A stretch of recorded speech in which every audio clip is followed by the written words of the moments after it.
میرا دل چاہتا ہے جیسے مختلف مفتیوں کے القاب ہوتے ہیں تو میں آپ کو ایک لقب آج دوں کہ آپ مسکراتے ہوئے مفتی ہیں۔ میں نے اتنی موٹر سائیکل بگائی کہ موٹر سائیکل کو کور کرنے کے لیے جو چادر رکھی ہوئی تھی وہ رستے میں گری، مجھے نہیں پتا، میرا بیٹا عالم بن کے آ رہا ہے۔ اللہ اکبر، اظہار تشکر کے لیے اللہ اکبر۔ واقعتاً جن کو دین کی قدر ہے انہیں اس چیز کا احساس ہوتا ہے۔ جس دن مدینہ سے فلائٹ تھی اس دن دل ایسا تھا جیسا پھٹ رہا ہوگا کہ آج کے بعد پتہ نہیں دوبارہ موقع ملے گا کہ نہیں۔ بھٹی صاحب، آپ کے کلپ بہت وائرل ہوئے سوشل میڈیا پر، بہت مخلوق خدا نے فائدہ اٹھایا، ملینز میں مطلب بڑی جلدی پہنچتے ہیں اور پھر واٹس ایپ پہ اور بہت سرکولیٹ ہوتے ہیں۔ میں یہ دیکھتا ہوں کہ آپ جب بھی کسی سوال کا جواب دیتے ہیں، جب بھی کیمرہ فیس کرتے ہیں، جب بھی اینکر صاحب کی طرف دیکھتے ہیں تو آپ کے چہرے پر ایک تبسم، ایک مسکراہٹ گلاب کی طرح کھلا ہوا۔ میرا دل چاہتا ہے جیسے مختلف مفتیوں کے القاب ہوتے ہیں تو میں آپ کو ایک لقب آج دوں کہ آپ مسکراتے ہوئے مفتی ہیں۔ تو اس کی کیا مطلب ایسا تبسم ہر وقت آپ کے چہرے پر؟ یہ جو تبسم ہے میں تو کہتا ہوں کہ ذالک فضل اللہ یؤتی من یشاء، ماشاءاللہ، اس میں میرا کوئی کمال نہیں ہے، یہ میرے مالک کی رحمت، اس کا فضل ہے کہ اس نے ایک خوبی دی ہے تو میرے اندر موجود ہے الحمدللہ۔ اور میں سمجھتا ہوں کہ سوال کا جواب اس طرح کڑوا کسیلا اور درست لفظ میں دینا کہ آسان بھی ہو تو سننے والا سمجھے کہ پتہ نہیں کیا ہونے لگا، بالکل۔ تو یہ اللہ تعالیٰ کا خاص فضل ہی ہے کہ اس مالک نے یہ نعمت دی ہے، میں اس پر اس کا شکر گزار ہوں، الحمدللہ رب العالمین۔ میں سوشل میڈیا پر جو دیکھتا ہوں آپ کی چیزیں وائرل ہو رہی ہیں، لوگ استفادہ کر رہے ہیں لاکھوں میں، کوئی عملاً مل بھی جاتے ہیں لوگ کہ اجمل بھٹی صاحب، یہ مفتی صاحب وہی ہیں پیغام ٹی وی والے؟ اللہ اکبر۔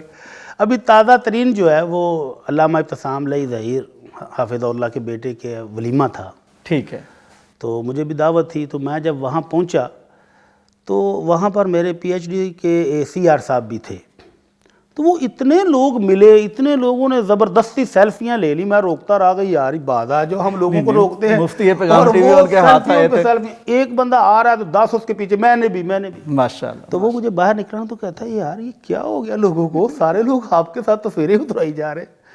تو ان میں ماشاءاللہ فیصل آباد کے تاجر تھے، سیالکوٹ کے تاجر تھے، قصور کے تاجر تھے، تو کہتے ہیں جی بڑے شوق سے ہم سنتے ہیں اور پھر عمل بھی کرتے ہیں، اللہ تعالیٰ ان کو جزائے خیر دے جی، اللہ قبول فرمائے۔ تو ایسے بے شمار لوگ راستے میں آتے جاتے مل جاتے ہیں، فینز، مداحین جو ان کے لیے کہا جاتا ہے۔ بھٹی صاحب، آج آپ ایک ایسی سٹیج پر ہیں کہ مفتی پیغام ٹی وی ہیں، آپ کے کریڈٹ پر الحمدللہ کئی حدیث کی کتابوں کا ترجمہ یا شرح یہ بھی ہے، آپ مدرس بھی ہیں، یعنی بخاری شریف اور ایسی حدیث کی کتابیں آپ نے پڑھائی ہیں، خطیب ہیں بڑے شاندار، اور آپ ایک دنیا میں جانے پہچانے جاتے ہیں۔ اللہ تعالیٰ اس میں اور برکت دے اور عزت عطا فرمائے، آپ کے اولاد کو آپ کا جانشین بنائے، آپ کے شاگردوں کو آپ کی صدقہ جاریہ بنائے۔ بھٹی صاحب، ایک وقت وہ تھا جب آپ ایف ایس سی میں تھے اور اگلے دن امتحان تھا، پرچہ دینے جانا تھا، اور والد صاحب نے کہا کہ چھوڑو پرچے ورچے کیا دینے ہیں، کہیں اور چلو، یہ کیا سلسلہ تھا؟ اللہ اکبر، اللہ اکبر۔ یوسف بھائی، یہ والد گرامی کا شوق تھا، آپ لاہور سے شروع ہو جائیں تو شرق پور تک 30 کلومیٹر کا یہ ٹوٹل رقبہ ہے، اس فاصلے میں قرآن و سنت کی دعوت دینے والا ایک مرکز بیگم کوٹ میں تھا اور دوسرا شرق پور میں تھا۔ والد گرامی پہلے شخص تھے جو اپنے گاؤں میں الحمدللہ قرآن و سنت کی دعوت دینی شروع کی، تو 2 بیٹوں کو راجہ جنگ میں میر محمد میں حفظ کے لیے بھیج دیا، اس دور میں جب یہاں آنے جانے کے لیے سواریاں بھی نہیں ہوتی تھیں۔ اللہ اکبر۔ تو وہ میرے 2 بھائی وہاں سے حافظ قرآن ہوئے، پھر وہ جامعہ محمدیہ گجرانوالہ سے فارغ ہوئے، ٹھیک، تو ان میں سے ہمارے ایک بھائی عین جوانی کی عمر میں فوت ہو گئے، اللہ تعالیٰ مغفرت فرمائے، آمین۔ تو والد صاحب ان کی وجہ سے رنجیدہ رہتے تھے کہ میرے 2 بیٹے عالم تھے اور ایک رہ گیا ہے۔ واہ واہ واہ، یعنی بیٹے جانے کا اتنا غم نہیں جتنا یہ کہ عالم بیٹا چلا گیا، اللہ اکبر۔ تو وہ میں ابھی پیپر دے رہا تھا، میرے 2 پیپر رہتے تھے، تو مولانا ارشد بیگم کوٹی حافظ اللہ میرے بہنوئی بھی ہیں، یہ کسی کام سے آئے، والد صاحب سے ملے، تو باتوں باتوں میں یہ سلسلہ ہوا کہ اجمل نے پیپر دے رہا تو کیا کرنا ہے؟ تو والد صاحب نے بتایا کہ وہ تو فوج میں جانے کے پروگرام بنا رہا ہے۔ اچھا، ماشاءاللہ۔ کہتے ہیں اچھا جی فوج میں جانے، تو وہ گفتگو اتنی بڑی کہ انہوں نے کھانا شانا کھایا، والد صاحب ساتھ ہوئے، بہنوئی کو ساتھ لیا تو جامعہ رحمانیہ پہنچ گئے، یعنی اگلے دن پیپر تھا لیکن چھوڑ دیا وہ؟ انہوں نے کہا پیپر یار دے لیں تو خیر ہے، میں نے کہا اچھا جی چلو، والد صاحب کی خواہش پر میں چل پڑا۔ ٹھیک، تو مدرسے جا کر انہوں نے میرا کتابوں میں داخلہ کروا دیا اور پیپر میں نے پھر مدرسے میں رہتے ہوئے دیے۔ تو والد صاحب کی خواہش یہ تھی کہ میرا بیٹا ایک اور عالم دین بن جائے تو میرے 2 بیٹے ہونے چاہیے عالم دین۔ تو ان کی یہ خواہش اور محبت پھر اتنی جاری رہی کہ ان کی دعاؤں کی بدولت پھر میرا مدینہ یونیورسٹی میں جب داخلہ ہوا تو یوسف بھائی آپ سوچ نہیں سکتے کہ اس دن ان کو خوشی کتنی تھی۔ واہ سبحان اللہ۔ اور جب داخلہ ہونے کی خوشخبری آئی تو میں اور قاری صاحب کٹھے پنجاب یونیورسٹی کسی کام سے جا رہے تھے سائیکل پر۔ تو جب پنجاب یونیورسٹی کی حدود آئیں تو پہلے وہ گراؤنڈ ہے کرکٹ کے، مجھے کہتا ہے یہاں پر روک سائیکل۔ میں نے کہا یار جانا آ گیا ادھر کیوں روکوں؟ کہتا روک نہ تو۔ میں نے روک دی، سائیکل کھڑی کی، پارک میں جا کہتا سجدہ کر۔ میں نے کہا یار سجدہ کس بات کو بات بھی تو بتا، اچانک راستے میں کس روک کے بات پر سجدہ کر۔ کہتا تو سجدہ کر پھر بتاتا ہوں تجھے۔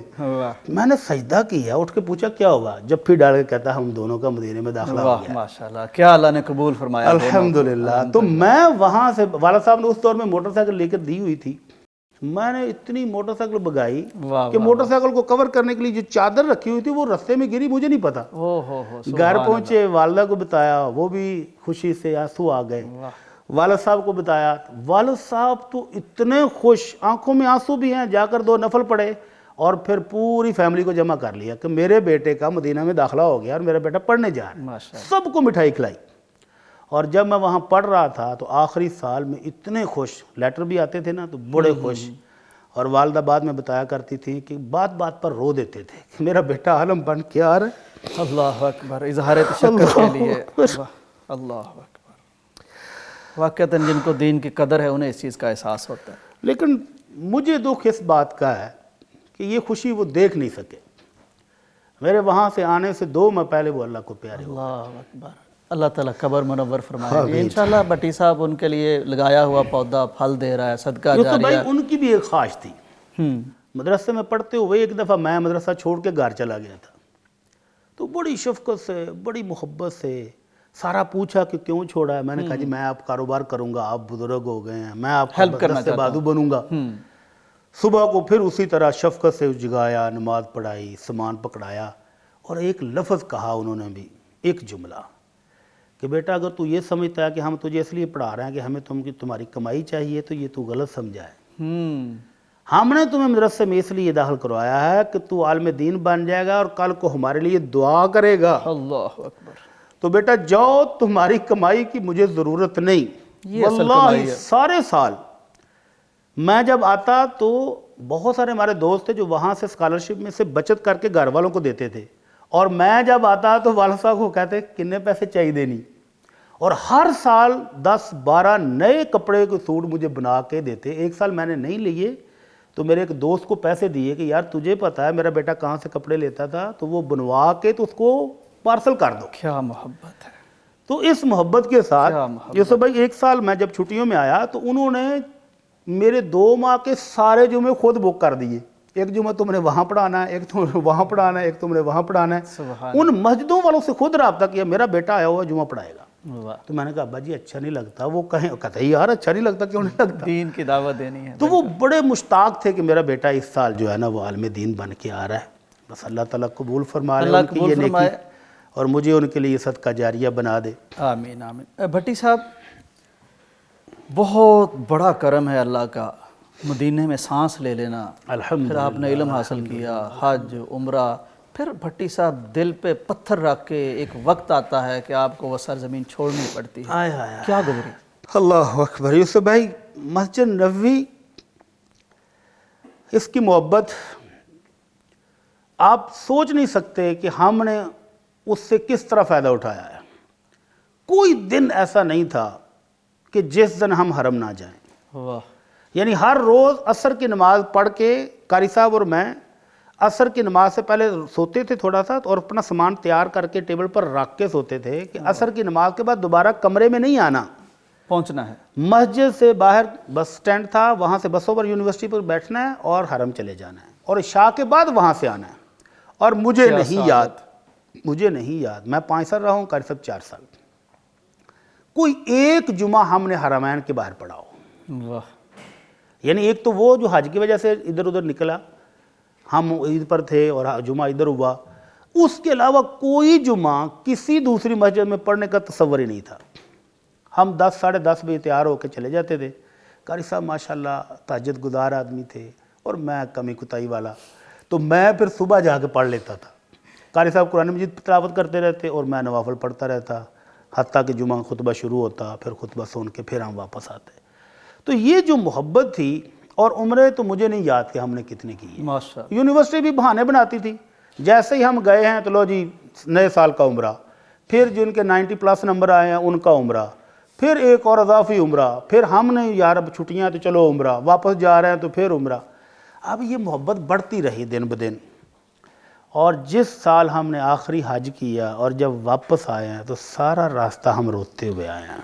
اللہ برداشت نہیں ہو رہا تھا کہ ہم مکہ سے واپس آ رہے ہیں. اور جس دن مدینہ سے فلائٹ تھی اس دن دل ایسا تھا جیسا پھٹ رہا ہوگا کہ آج کے بعد پتہ نہیں دوبارہ موقع ملے گا کہ نہیں. تو اللہ تعالیٰ نے اس کے بعد بھی پھر موقع دیا، پھر وہی جگہیں، پھر وہی مقامات، پھر وہ مسجد کے وہ ستون جن کے ساتھ بیٹھ کے گھنٹوں ہم قرآن پڑھا کرتے تھے، نوافل پڑھتے تھے. تو اللہ رب العزت یہ قبول فرما لے. آمین. اور اللہ تعالیٰ نے، میرا سمجھتا ہوں کہ یہ وہ برکتیں ہیں جو ان حرمین میں گزارنے کی وجہ سے آج ہم ان سے استفادہ کر رہے ہیں. بٹی صاحب، عام طور پر لوگ سمجھتے ہیں کہ ہم نے اپنے بچوں کو ایسے شعبوں میں بھیجنا ہے جہاں سے ان کی زندگی چمکدار ہو جائے، آسان ہو جائے، آسائشات آ جائیں، اور علم دین کے متعلق لوگوں کا ایک پتہ نہیں کیوں ذہن بنا ہے کہ یہ پھر کمائے گا کیا، کھائے گا کیا. میں آپ سے پوچھتا ہوں کہ آپ کا ایک دور تھا اس سے پہلے کا، یعنی آپ جو موجودہ کیفیت میں ہیں، اللہ تعالیٰ نے بہت، یہ میں اس لیے بھی بھٹی صاحب پوچھنا چاہ رہا ہوں کہ بڑی بات ہو رہی ہے کہ پتہ نہیں کوئی ملک دیوالیہ نہ ہو جائے، اور آج کل مہنگائی بڑی ہے، مشکلات بڑی ہیں. یہ فرمائیے کہ وہ زندگی کا ایک مرحلہ کیسا تھا، یہ مرحلہ کیسا ہے، دن بدن اللہ نے جتنا زیادہ دیا، تھوڑا سا یہ لوگوں کو بتائیے. ایک دفعہ مشکلات بہت سخت مجھ پر بھی آئی تھیں. یعنی ایک طرف وہ مدینے کی پرآسائش زندگی، بالکل تمام چیزیں یونیورسٹی فراہم کر رہی ہے، روحانی بھی اور مادی بھی. بالکل. اور ایک یہ کہ پاکستان آتے ہی وہ بالکل مادی مشکلات تو بہت بڑھ گئی. تو ایک عرصہ میں نے اس میں گزارا. تو حافظ صلاح الدین یوسف رحمہ اللہ، ان سے ملاقات ہوئی تو مجھے کہنے لگے گھبرانا نہیں، العلماء ورثۃ الانبیاء، اور انبیاء کی اکثریت پر یہ آزمائشیں آئی ہیں. واہ. تو اس لیے برداشت کرنا، گھبرانا نہیں، بھاگنا نہیں اس فیلڈ سے. تو الحمدللہ اللہ نے استقامت دی، اس کا فضل ہے کہ اللہ نے پھر مادی وسائل بھی بے تحاشا دیے. اور یہ جو بات آپ کر رہے ہیں کہ لوگ کھائیں گے کہاں سے، تو مجھے میری ایک عزیزہ نے، جب مجھے والد صاحب مدرسے چھوڑ آئے تو انہوں نے والدہ کے ساتھ اظہار ہمدردی کرتے ہوئے یہ الفاظ باقاعدہ بولے کہ یہ آپ نے مدرسے اس کو داخل کروا دی ہے تو یہ کل کو کھائے گا کیا، کمائے گا کیا.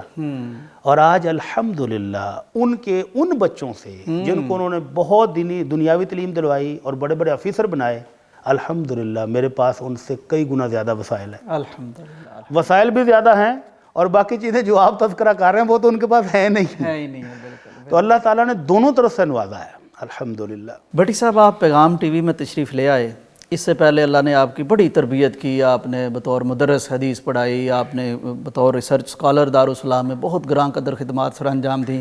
ظاہر ہے یہ اللہ ایک گزارتا ہے مختلف چیزوں سے کہ ایک بڑا اور کام لینا ہے.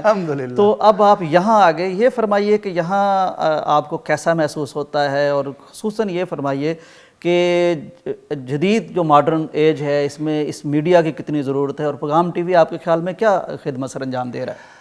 جب میں آیا تھا نا، مجھے یاد ہے کہ سی وی وغیرہ تو آپ نے منگوائی تھی اور جب وہ حافظ صاحب کو پیش کی گئی تو میں انٹرویو کے لیے حافظ صاحب کے پاس، عبدالکریم صاحب کے سامنے جب حاضر ہوا تو مجھے پوچھتے ہیں آپ کیا کر رہے ہیں.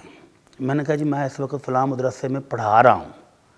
کہتے ہیں یار کیا ادھر آپ 30 40 50 لوگوں کی کلاس ہوگی جن کو آپ پڑھاتے ہیں، کیا ویژن ہے ماشاءاللہ. وہاں 30 40 لوگ آپ سے استفادہ کریں گے، یہاں لاکھوں لوگ کریں گے. بے شک. تو میں نے کہا حافظ صاحب ابھی میں 2-4 سبق ہی پڑھا رہا ہوں تو وہ مجھے آپ پڑھانے دیں. کہتے ہیں چلیں یہ سال پڑھا لیں تو اگلے سال سے پھر چھوڑ دینا، یکسوئی تاکہ ادھر اختیار تاکہ پورا وقت ادھر لگے. جی جی. اور پھر اس کے بعد جو جتنا سفر ہے وہ آپ کے سامنے ہے کہ الحمدللہ اللہ تعالیٰ پیغام ٹی وی کی انتظامیہ اور احباب خیر کو جزائے خیر دے کہ انہوں نے سرپرستی کی، اور آپ بھی ماشاءاللہ ہمارے ساتھ تھے، بہت کچھ سیکھا اور سکھایا۔ یعنی بھٹی صاحب یہ آپ نے مختصر جملے میں سارا کچھ بیان کر دیا کہ اگر کوئی کسی مسجد میں، وہ بھی بڑی ضروری ہیں، وہاں بھی ضروری، ہر بندہ اپنی اپنی جگہ پر جو کام کر رہا ہے نا، وہ مورچہ زن ہے اور وہ دین کا سپاہی ہے، لیکن فرق یہ ہے کہ یہ میڈیا کے ذریعے سے آپ ایک ہی وقت میں لاکھوں اور کروڑوں لوگوں تک پیغام پہنچا دیں۔ ابھی آپ کہہ رہے ہیں کہ بہت وائرل ہو رہا تھا، وہ جو ہمارا ایک کلپ سردیوں میں وائرل ہوا، جی جی، وہ 13 ملین سے کراس کر چکا ہے۔ اللہ اکبر، آپ اندازہ کریں کہ 13 ملین لوگوں تک آپ کی ایک دعوت پہنچی ہے۔ ہاں، یہ کچھ تو چھوٹی فگر تو عام نہیں، جلسے میں کتنے لوگ ہوں گے؟ کتنے لوگ آ جائیں گے؟ 10,000 20,000 ہو جائیں گے۔ بالکل تو یہ ابھی مطلب وہ مسلسل چل ہی رہا ہے نا۔ بالکل، اس لحاظ سے علماء کرام کو اگر یہ میڈیا والی اللہ نعمت دے تو اس کو وہ بھی قبول کر کے اور امت کو غور کرنا چاہیے کہ یہ کتنا ضروری ہے، سمجھ کر اس میں آنا چاہیے۔ بالکل آنا چاہیے۔ بھٹی صاحب کو زندگی کا یادگار واقعہ؟ میں کہ واقعات کا تو ایک سلسلہ ہے طویل۔ جی، تو آخری حج میں نے اور میرے ایک دوست ہیں حافظ عبدالستار صاحب ملتان سے، کلی حدیث میں ہم اکٹھے پڑھتے تھے، صحیح، پہلے 4 حج ہم نے ساتھیوں کی پوری ٹیم کے ساتھ کیا۔ آخری سال اتفاق سے ایک تو ہم رہ تھوڑے گئے، اور دوسرا ہم دونوں نے فیصلہ کیا کہ اس سال ہم حج دونوں کریں گے، زیادہ لوگ نہیں ہوں گے۔ واہ، وہ حج میں ہم نے بڑا انجوائے کیا۔ اس انجوائمنٹ کے ساتھ ساتھ ہمیں اللہ نے خدمت خلق کی توفیق بھی دی۔ بہت سارے ایسے حاجی جو اپنی منزل بھول چکے تھے، گم تھے، ان کو منزل تک پہنچایا۔ ان میں ایک اماں ہم نے دیکھی لکھنؤ کی، بڑی خوبصورت اردو بولنے والی۔ اچھا، واہ، حالت کیا ہے، اماں نے 2 پانی والی بوتلیں گلے میں لٹکائی ہوئی ہیں، اور ہاتھ میں 2 بیگ اور چھتری بغل میں ہیں اماں، اور وہ کمر جھکی ہوئی، اللہ ضعیف۔ اکبر، تو ہم نے وہ دیکھتے ہی نا ہم بھاگے کہ اماں کا کوئی سامان تھوڑا سا اٹھا لیں۔ تو ہم نے اماں کو سلام کیا، اماں نے سلام کا جواب دیا، اماں کدھر سے آ رہی ہیں؟ ارے بیٹا 3 دن ہو گئے گم ہو گئی ہوں۔ اللہ اکبر، اماں 3 دن سے گم ہو؟ جی بیٹا وہ بابا پتہ نہیں کہاں کھو گیا ہے۔ تو اماں یہ سامان بھی سارا اٹھائے پھرتی؟ کہتی ہاں، ہوٹل کا بھی نہیں پتہ چل رہا۔ اللہ اکبر، تو ہم نے فوری وہ اماں کے بیگ شیگ پکڑے، اماں کی وہ بوتلیں سامان سارا پکڑا، اماں جی کے گلے میں جو کارڈ تھا ان کے ہوٹل کا، اس پر ایڈریس پڑا، اور اماں جی کو کہا اماں جی آ جائیں۔ تو آہستہ آہستہ چلتے چلتے وہ پہاڑ کی چوٹی پر جا کر اماں جی کا ہوٹل آیا۔ تو جب ہم ریسیپشن پر پہنچے، ان کو جا کے بتایا یہ اماں، وہ کہا تو بھائی حاجی صاحب آپ کا اللہ جزائے خیر دے آپ کو، وہ بابا تو رو رو کے مرنے والا ہوا پڑا ہے واہ، بابا، کہ 3 دن ہو گئے اماں گم ہو گئی ہے۔ تو اماں جی جب وہ وہاں سے نکلے نا منا سے آخری دنوں میں، تو اس کے بعد رستے میں کہیں بچھڑے ہیں، تو ان کو نہ اپنا ہوٹل ملا ہے، نہ کوئی رہنمائی ملی۔ ہم حیران تھے کہ کارڈ تو تھا ان کے پاس۔ تو وہ اماں 3 دن سے یہ سارا سامان اٹھائے بیچاری پھر رہی تھیں، اور ہوٹل نہیں مل رہا تھا۔ تو جب ہم نے وہ 2 بزرگوں کو آپس میں ملایا نا، تو وہ جو خوشی کے لمحات تھے نا اس وقت، پوری ریسیپشن پر لوگ خوش ہو رہے تھے کہ واہ جی 2 بچھڑے ہوئے مل گئے۔ بھٹی صاحب اللہ کو آپ کا یہ عمل اتنا پسند آیا، اور اس کی بارگاہ میں ایسا قبول ہوا کہ آپ اب پیغام ٹی وی پر بیٹھ کے اکثر 2 میاں بیوی کے معاملات، فتویٰ، وہ آپ کا یہ سلسلہ ہی چل پڑا کہ آپ ملاتے ہی رہنا لوگوں کا۔ اللہ تعالیٰ قبول فرمائے۔ بھٹی صاحب بہت خوبصورت گفتگو ہوئی، وقت کا پتہ ہی نہیں چلا۔ اللہ تعالیٰ آپ کو جزائے خیر دے، آپ کی مسائی قبول فرمائے۔ آپ مسکراتے بھی ہیں، اور آپ کے ذریعے سے نہ جانے ہزاروں لوگ مسکراتے ہیں۔ آپ جب دین کی بات کرتے ہیں، آپ کسی کا مسئلہ حل کرتے ہیں، دنیاوی مسئلے حل کرنے والے بہت ہوتے ہیں، دینی مسئلہ کتاب و سنت کی روشنی میں حل کرنا، وہ جو مدینے سے پڑھ کے آئے ہیں اور جو مدینے سے علم آئے اس کی روشنی میں حل کرنا، اور اس کے لیے باقاعدہ محنت کرنا اور درد دل سے غور کرنا لوگوں کے مسائل پر، یہ بہت بڑا کام ہے۔ بھٹی صاحب آپ انبیاء کے ورثاء میں سے ہیں، اللہ تعالیٰ قبول فرمائے۔ آپ نے وقت دیا، اس کے لیے بھی آپ کا شکریہ۔ ناظرین، ہم کوشش کریں گے کہ بھٹی صاحب کی جتنی خوبصورت گفتگو ہے، جتنا بھٹی صاحب کے پاس علم ہے اور بات کہنے کا جو ملکہ ہے، وہ ہم آپ کے لیے دوبارہ بھی بھٹی صاحب سے وقت لیں۔ فی الحال کے لیے اجازت دیجیے، اللہ حافظ۔